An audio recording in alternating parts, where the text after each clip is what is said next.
وصحبه أجمعين أما بعد فأعوذ بالله من الشيطان الرجيم بسم الله الرحمن الرحيم إن عدة الشهور عند الله 12 شهرا في كتاب الله يوم خلق السماوات والأرض منها 4 حرم ذلك الدين القيم فلا تظلموا فيهن أنفسكم وقاتلوا المشركين كافة كما يقاتلونكم كافة واعلموا أن الله مع المتقين. وقال تعالى يا أيها الذين آمنوا لا تتخذوا الذين اتخذوا دينكم هزوا ولعبا من الذين أوتوا الكتاب من قبلكم والكفار أولياء واتقوا الله إن كنتم مؤمنين. صدق الله العظيم. وقال رسول الله صلى الله عليه وسلم من تشبه بقوم فهو منهم أو كما قال عليه الصلاة والسلام. கண்ணியமிக்க அல்லாஹ்வின் நல்லடியார்களே, அல்லாஹ் சுப்ஹானஹு வ தஆலா இந்த உலக வாழ்க்கையில் ஒரு பிரயாணம் செய்வதற்காக நம்மை அனுப்பியிருக்கிறான். நாம் பிரயாணம் செய்து கொண்டிருக்கிறோம். ஒரு வாகனத்தில் பிரயாணம் செய்பவர்களை போன்று நாம் பிரயாணம் செய்து கொண்டிருக்கிறோம். துனியாவிலிருந்து ஆஹிரா என்ற மறுமை வாழ்வை நோக்கி ஒவ்வொரு வினாடியும் இந்த உலகம் நகர்ந்து கொண்டே இருக்கிறது. அவர்களுடைய தவணை நெருங்கி வந்து கொண்டிருக்கிறது. அதை நாம் கருத்தில் கொண்டவர்களாக இந்த உலகத்தில் தக்வா என்னும் இறையச்சத்தை நம்மளுடைய சாதனமாக ஆக்கி கொண்டு இந்த உலகத்தில் எதிர்நோக்கி வரக்கூடிய ஒவ்வொரு வினாடியையும் அல்லாஹ் விரும்பக்கூடிய வழியில் செலவழிக்க வேண்டும் என்ற ஆசையோடு எதிர்பார்ப்போடு நாம் கழிப்போமேயானால் இந்த உலக முடிவு அல்லாஹ்வை சந்திக்கும் அந்த நேரம் நமக்கு சந்தோஷமானதாக கண்குளிர்ச்சியானதாக இருக்கும். அல்லாஹ் அப்படிப்பட்ட இறுதி முடிவை நசீபாக்குவானாக. கண்ணியமிக்க அல்லாஹ்வின் நல்லடியார்களே, நாம் இன்று 1448 ஹிஜ்ரி ஆண்டை நாம் அடியெடுத்து வைத்திருக்கின்றோம். நபி ஸல்லல்லாஹு அலைஹி வஸல்லம் மக்காவிலிருந்து மதீனாவுக்கு ஹிஜ்ரத் செய்து 1448 வருடங்கள் என்று எண்ணப்பட்டிருக்கிறது. முஸ்லிம்களுக்கென்று தனி வருட ஆண்டு இருக்க வேண்டும் என்பதாக கவலை கொண்டவர்கள் ஹஜ்ரத் உமர் ரலியல்லாஹு தஆலா. ஒவ்வொரு விஷயத்திலும் நாம் மற்றவர்களுக்கு மாறு செய்ய வேண்டும். குறிப்பாக யூத நசாராக்களுடைய கலாச்சாரத்திற்கு மாற்றமான தனித்துவமான ஒரு கலாச்சாரத்தை அல்லாஹ் முஸ்லிம்களுக்கு கற்றுத்தந்திருக்கின்றார். அதைதான் நபி ஸல்லல்லாஹு அலைஹி வஸல்லம் அவங்களுடைய உம்மத்தினர்களுக்கு கட்டாயமாக ஆக்கினார். குர்ஆனிலும் அல்லாஹ் சுப்ஹானஹு வ தஆலா பல்வேறு இடங்களில் அவர்களுக்கு மாறு செய்யுங்கள் என்பதாக சொல்லியிருக்கின்றார். லா தத்தஹிதுல் யஹூத வன் நஸாரா அவுலியா, யூத நசாராக்களை உங்களுடைய உற்ற நேசர்களாக ஆக்கிக் கொள்ளாதீர்கள். லா தத்தஹிதுல் லதீன அத்தஹது தீனக்கும் ஹுஸ்வன் வ லஇபா, உங்களுடைய தீனை உங்களுடைய மார்க்கமாகி இஸ்லாமை கேலி கூத்தாக ஆக்கி கொண்டார்களே, அந்த மின் அஹ்லில் கிதாப் வல் முஷ்ரிகீன மின் கப்லிக் மின் அஹ்லில் கிதாபி மின் கப்லிக்கும், உங்களுக்கு முன்னால் வேதம் கொடுக்கப்பட்டவர்களான அந்த யூத நசாராக்கள் உங்களுடைய இந்த மார்க்கத்தை கேலி கூத்தாக எடுத்துக்கொண்டார்களே, அவர்களுடைய வழிமுறையை பின்பற்றாதீர்கள், அவர்களை உங்களுடைய உற்ற நேசர்களாக ஆக்கிக் கொள்ளாதீர்கள் என்பதாக அல்லாஹும் கட்டளையிட்டிருக்கின்றான். நபி ஸல்லல்லாஹு அலைஹி வஸல்லம் அவர்களும் பல்வேறு கட்டங்களில் அவர்களுக்கு மாறு செய்யும்படி சொன்னார்கள். காரணம், அவர்கள் அல்லாஹ்வின் கோபத்திற்கு ஆளானவர்கள். வேதம் வழங்கப்பட்டும் நபிமார்கள் அனுப்பப்பட்டும் அவர்களுக்கு வேண்டுமென்றே மாற்றம் செய்தவர்கள். வைரில் மக்தூபி அலைஹிம் வலத்தால்லீன் என்பதாக சூரா ஃபாத்திஹாவிலும் அந்த யூத நசாராக்குடைய வழிமுறைகளை விட்டும் யா அல்லாஹ் எங்களை பாதுகாப்பாயாக, அவர்களுடைய வழியை எங்களுக்கு காட்டிவிடாதே என்று ஓதுவதையும் அல்லாஹ் ஃபர்லாக ஆக்கியிருக்கின்றார். ஒவ்வொரு ரக்காத்திலும் சூரா ஃபாத்திஹா ஓதுவது கட்டாய கடமை. லா ஸலாத லிமன் லம் யக்ரா பி ஃபாத்திஹத்தில் கிதாப், சூரா ஃபாத்திஹா ஓதாவிட்டால் தொழுகையே கிடையாது என்று வலியுறுத்தி சொல்லப்பட்ட ஒரு ஃபர்லான விஷயம்தான் சூரா ஃபாத்திஹா. ஒவ்வொரு ரக்காத்திலும் ஜமாத்தாக தொழுதாலும் சரி, தனியாக தொழுதாலும் சரி, ஒவ்வொரு ரக்காத்திலும் ஓதுவது ஃபர்லாக இருக்கிறது. அதில் குறிப்பாக நாம் அல்லாஹ்விடம் பாதுகாவல் தேடுவது வைரில் மக்தூபி அலைஹிம், யார் உன்னுடைய கோபத்திற்கு ஆளானார்களோ அந்த யூதர்களுடைய பாதையையோ, வலப்பாலின் வழிகெடுப்பவர்களான நசாராக்களுடைய பாதையோ எங்களுக்கு நீ காட்டிவிடாதே. மாறாக சிராத்தல்லதீன அன்அம்த அலைஹிம், நீ யாருக்கு கிருபை செய்தாயோ, யாருக்கு நீ பாக்கியம் செய்தாயோ அந்த நல்லடியார்களுடைய பாதையை எங்களுக்கு காட்டு. அவர்கள் யார்? மினன் நபியீன் வஸ்ஸித்தீகீன் வஷ்ஷுஹதாஇ வஸ்ஸாலிஹீன், அந்த நல்லடியார்கள், அந்த சுஹதாக்கள், நபிமாருடைய பாதையை எங்களுக்கு காட்டு என்பதாக நாம் தொழுகையில் அல்லாஹ்விடம் துஆவும் செய்கிறோம். கண்ணியமிக்க அல்லாஹ் நல்லடியார்களே, இது விஷயத்தில் நபி ஸல்லல்லாஹு அலைஹி வஸல்லம் பல்வேறு கட்டங்களில் வரக்கூடிய இந்த முஹர்ரம் மாதத்தில் 10ஆம் நாளில் ஆஷூரா நோன்பிருக்கிறது. ஆஷூரா என்று சொன்னால் 10ஆம் நாள். நபி ஸல்லல்லாஹு அலைஹி வஸல்லம் ஹிஜ்ரத் செய்து மதீனாவிற்கு வந்த பிறகு பார்க்கிறார்கள், முஹர்ரம் மாதம் 10 அன்றைக்கு யூதர்கள் எல்லாம் நோன்பு வைத்திருப்பதை கேள்விப்படுகிறார்கள், கொண்டாடி கொண்டிருக்கிறார்கள். நபி ஸல்லல்லாஹு அலைஹி வஸல்லம் விசாரித்தார்கள், இவர்களுக்கு என்ன ஆயிற்றது, இது என்ன நாள் என்பதாக விசாரித்தார்கள். அப்பொழுது சொல்லப்பட்டது, யா ரசூலுல்லாஹ், இன்றைய நாளில் தான் அல்லாஹ் சுப்ஹானஹு வ தஆலா மூசா அலைஹிஸ்ஸலாம் அவர்களை ஃபிரௌனிடமிருந்து காப்பாற்றி ஃபிரௌனை அழித்த நாள், மூழ்கடிக்கப்பட்ட நாள், மூசா அலைஹிஸ்ஸலாம் அவர்களுக்கு வெற்றி அளித்த நாள். அதை கொண்டாடும் முகமாக, நன்றி கடனாக அந்த யூதர்கள் நோன்பு வைத்திருக்கிறார்கள் என்பதாக நபி ஸல்லல்லாஹு அலைஹி வஸல்லம் சொல்லப்பட்டது. அப்போதான் நபி ஸல்லல்லாஹு அலைஹி வஸல்லம் சொன்னார்கள், அவர்களை விட அல்லாஹ்விற்கு நன்றி செலுத்த கடமைப்பட்டவர்கள் நாம் தான் என்பதாக சொல்லி இந்த உம்மத்திரையும் நோன்பு வைக்குமாறு கட்டளையிட்டார்கள். ரமலானுடைய நோன்பு கடமையாகுவதற்கு முன்பாக இந்த ஆஷூராவுடைய நோன்பு கட்டாயமானதாக இருந்தது. அந்த சமயத்தில் நபி ஸல்லல்லாஹு அலைஹி வஸல்லம் சொல்வார்கள், யூதர்களை போன்று அன்று ஒரு நாள் மட்டும் நீங்கள் நோன்பு வைக்காதீர்கள், மாறாக தாசுஆ என்று சொல்லப்படக்கூடிய 9வது நாளும் 10ஐயும் சேர்த்து நோன்பு வையுங்கள் என்பதாக கட்டளையிட்டார்கள். நோன்பு வைப்பதிலும் கூட, அமல் செய்வதிலும் கூட யூதர்களுக்கு ஒப்பாகிட வேண்டாம், அவர்களுக்கு மாறு செய்ய வேண்டும் என்பதற்காக இபாதத்துகளிலும் நமக்கு வழிகாட்டினார். அவர்கள் சஹரு செய்ய மாட்டார்கள், நீங்க சஹரு செய்யுங்கள் என்பதாக சொல்வார்கள். கண்ணியமிக்க அல்லாஹ் நல்லடியார்களே, இப்படி இபாதத்துகளிலும் ஏராளமான விஷயங்களை பார்க்கலாம். அதே போன்று நம்மளுடைய கலாச்சாரத்திலும் நபி ஸல்லல்லாஹு அலைஹி வஸல்லம் யூதர்களுக்கு மாறு செய்யும்படி சொன்னார்கள். ஒரு சஹாபி தங்களுடைய மகனை மஜ்லிஸுக்கு அழைத்து வருகிறார். அந்த மகனுடைய தலைமுடி இன்று எப்படி வெட்டப்படுகிறதோ அதுபோன்று அன்றும் வெட்டப்பட்டிருந்தது. தலை உச்சியில் முடி வைக்கப்பட்டு அதை சுற்றி பகுதியில் முடி கத்தரிக்கப்பட்டிருந்தது. அப்பொழுதுதான் நபி ஸல்லல்லாஹு அலைஹி வஸல்லம் சொன்னார்கள், இது யூதர்களுடைய கலாச்சாரம்.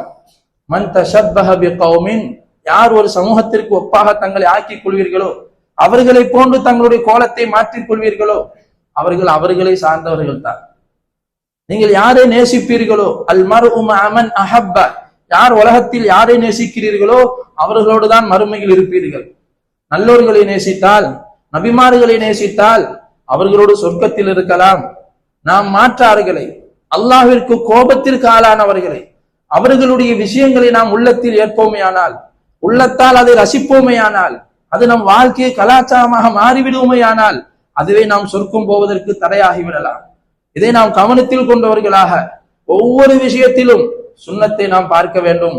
நபி ஸல்லல்லாஹு அலைஹி வஸல்லம் அணுகுமுறை எப்படி இருந்தது, அவர்களுடைய பார்வையில் எது அழகு, ஷரியத்தின் பார்வையில் எது அழகு, அதை நாம் பேணியவர்களாக நம்முடைய கோலங்களை நாம் மாற்ற வேண்டும். அதுதான் அழகு. இன்று கோலங்கள் எல்லாம் இன்று பார்ப்பதற்கு அசூசையான அருவருப்பான கோலங்கள் எல்லாம் இன்று வாழ்க்கையின் மாடலாக மாறிவிட்டது. அது ஒரு அழகான தோற்றமாக மாறிவிட்டது. குறிப்பாக முடிவெட்டுகின்ற விஷயத்திலேயே பல்வேறு தாய்மார்கள் பிள்ளைகளிடம் நாம் எடுத்து சொன்னால் கூட பிள்ளைகளுக்கு கூட அது பற்றி ஒன்றும் தெரியாது. அந்த அளவுக்கு சிறு பிள்ளைகள் கூட அது போன்று கத்தரிக்கப்படுகிறது. கேட்டால் எங்க உம்மா இப்படிதான் வெட்ட சொல்லிட்டு வந்தீங்க. தாய்க்கு அந்த கோலம் பிடிக்கிறது என்று சொன்னால் யோசித்து பாருங்கள், இவர்கள் எந்த கோலத்தை பார்த்து கொண்டிருக்கிறார்கள். தீனை நாம் படிக்கவே இல்லை. முடி வெட்டுவதிலும் ஷரியத் இருக்கிறது, நகம் வெட்டுவதிலும் மார்க்கம் வழிகாட்டுகிறது, எச்சில் துப்புவதையும் மார்க்கம் வழிகாட்டுகிறது. ஆட்சி செய்வதையும் மார்க்கம் வழிகாட்டுகிறது. அப்படிப்பட்ட சம்பூர்ணமான எல்லா துறைக்கும் வழிகாட்டப்பட்ட இந்த தீனுல் இஸ்லாத்தை விட்டும் முஸ்லிம்களாகிய நாம் எவ்வளவு தூரம் சென்று விட்டோம்.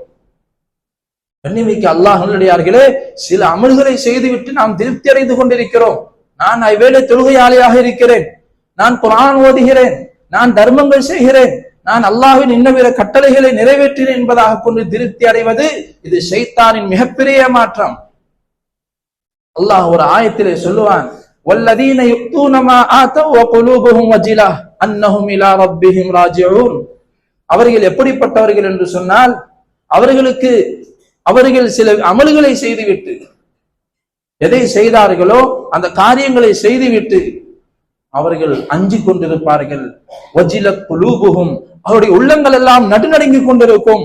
அன்னஹும் இலைஹி ராஜிஊன், அல்லாஹ்விடம் ஒரு நாள் திரும்பி செல்ல வேண்டியிருக்கிறதே என்பதாக நடுநடுங்கிக் கொண்டிருப்பார்கள் என்ற ஆயத்து இறங்கிய போது அன்னை ஆயிஷா ரலியல்லாஹு தஆலா அன்ஹா இந்த ஆயத்திற்கு விளக்கம் கேட்டார்கள். யா ரசூலல்லாஹ், திருடி விட்டு பயப்படுவதை பற்றி அல்லாஹ் இங்கு சொல்லுகிறானா? விபச்சாரம் செய்துவிட்டு அஞ்சுபவர்களை பற்றி அல்லாஹ் இங்கு சொல்லுகிறானா என்று கேட்டபோது நபி ஸல்லல்லாஹு அலைஹி வஸல்லம் சொன்னார்கள், இப்னத சித்தீக், சித்தீக்குடைய மகள் ஆயிஷாவே, விஷயம் அப்படி அல்ல. நல்ல நல்ல அமல்களை முறையாக செய்துவிட்டு, நல்ல நல்ல அமல்களை பெரும் பெரும் தியாகங்களை செய்துவிட்டு பயந்து கொண்டிருப்பார்கள், இதை அல்லாஹ்வின் முகத்தில் வீசிவிடக் கூடாது என்பதாக.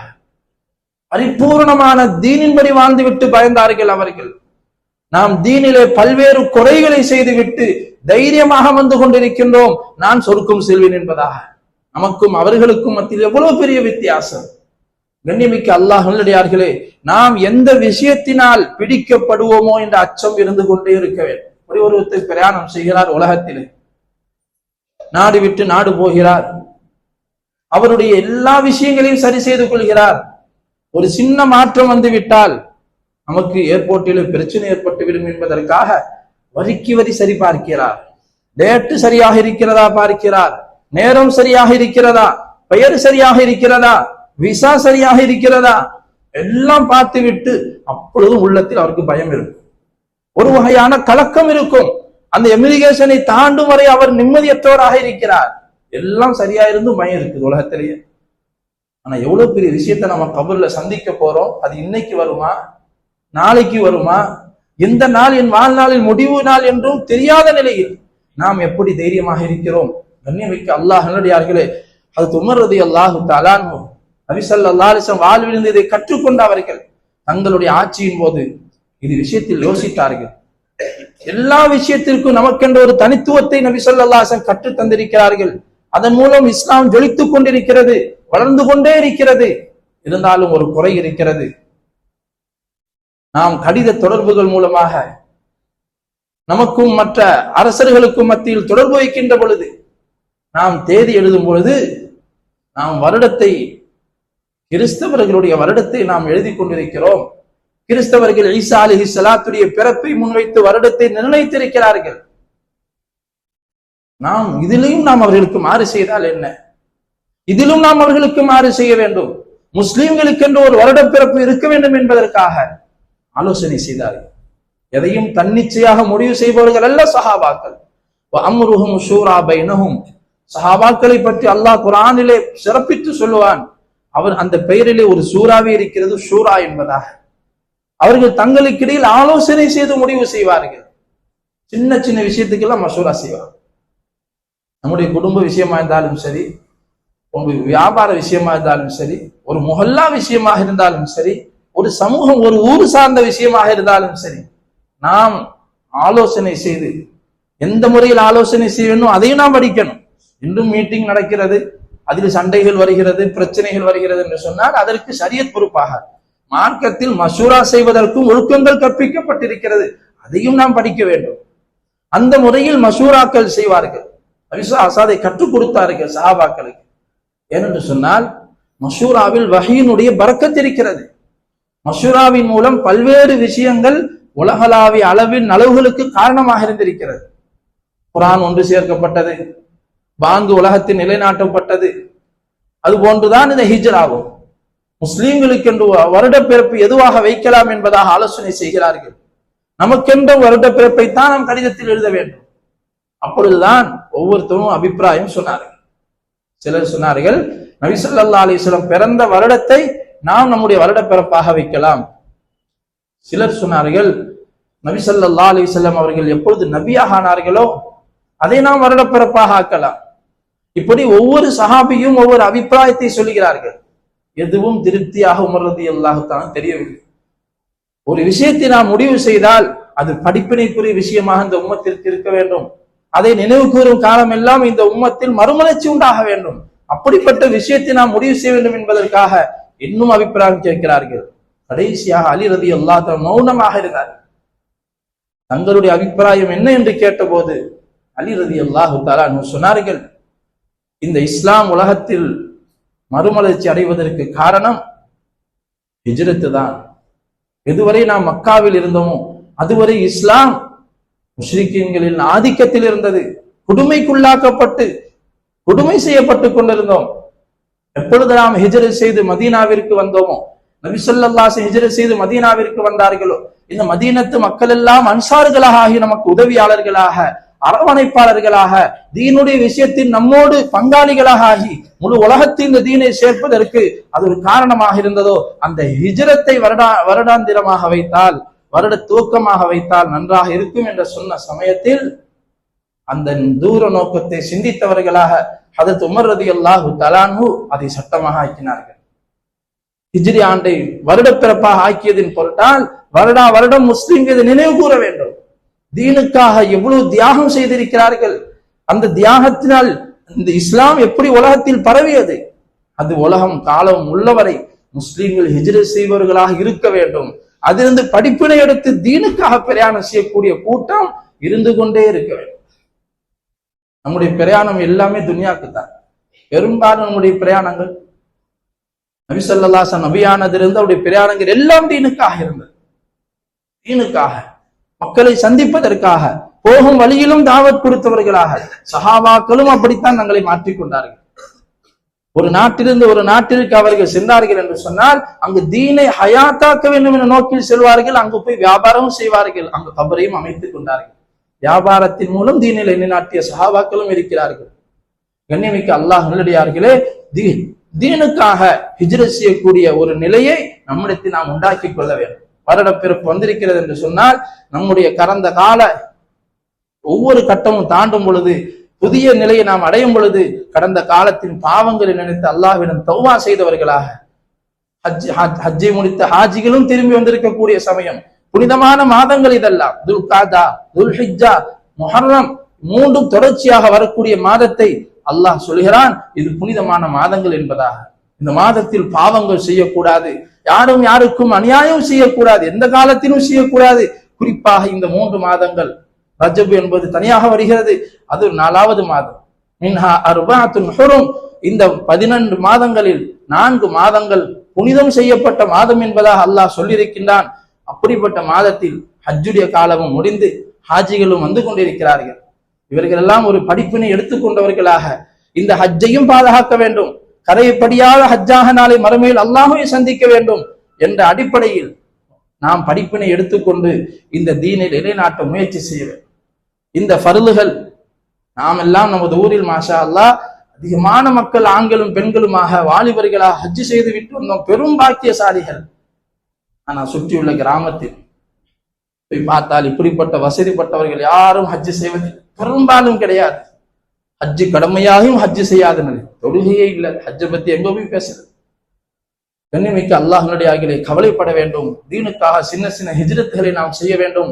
ஒன்று இருக்குது, நாடை விட்டு முழுமையாக திறந்து விட்டு நாம் வேற நாட்டிற்கு போவது. அந்த ஹிஜ்ரத் இப்போது நமக்கு இல்லை. ஆனால் நமக்கு ஹிஜ்ரத்தே பாத்தியா என்று சொல்லப்படக்கூடிய தீன் ஒரு பக்கம் அழிந்து கொண்டிருக்கிறது, சுன்னத்துகள் மௌத்தாகி கொண்டிருக்கிறது. அப்படிப்பட்ட பகுதிக்கு சென்று நமக்கு தெரிந்த தீனை கொண்டு போய் எத்தி வைப்பது, அந்த மக்களை ஒன்று சேர்த்து தீனுடைய விஷயங்களை கற்றுக் கொடுப்பது ஒவ்வொரு முஸ்லிமின் மீது பொறுப்பாக இருக்கிறது. வேறு நபிமார்கள் வரமாட்டார்கள். இதை நாம் கவனத்தில் எடுத்துக்கொண்டவர்களாக தீனுக்காக பிரயாணம் செய்வதையும் நம்முடைய வாழ்க்கையின் லட்சியமாக ஆக்கிக் கொள்ள வேண்டும். அதுதான் இந்த ஹிஜ்ரத் நமக்கு பாடமாக கற்றுத் தருகிறது. அல்லாஹ் சுப்ஹானஹு வ தஆலா அந்த வாக்கியத்தையும் நமக்கு நசீபாக்குவானாக. கடைசி வரை ஈமானோடு வாழ்ந்து ஈமானோடு மூத்தாகும் பாக்கியத்தை நசீபாக்குவானாக. ஆமீன். வ ஆகிரு தஅவானா அல்ஹம்துலில்லாஹி ரப்பில் ஆலமீன். அஸ்ஸலாமு அலைக்கும் வரஹ்மத்துல்லாஹி.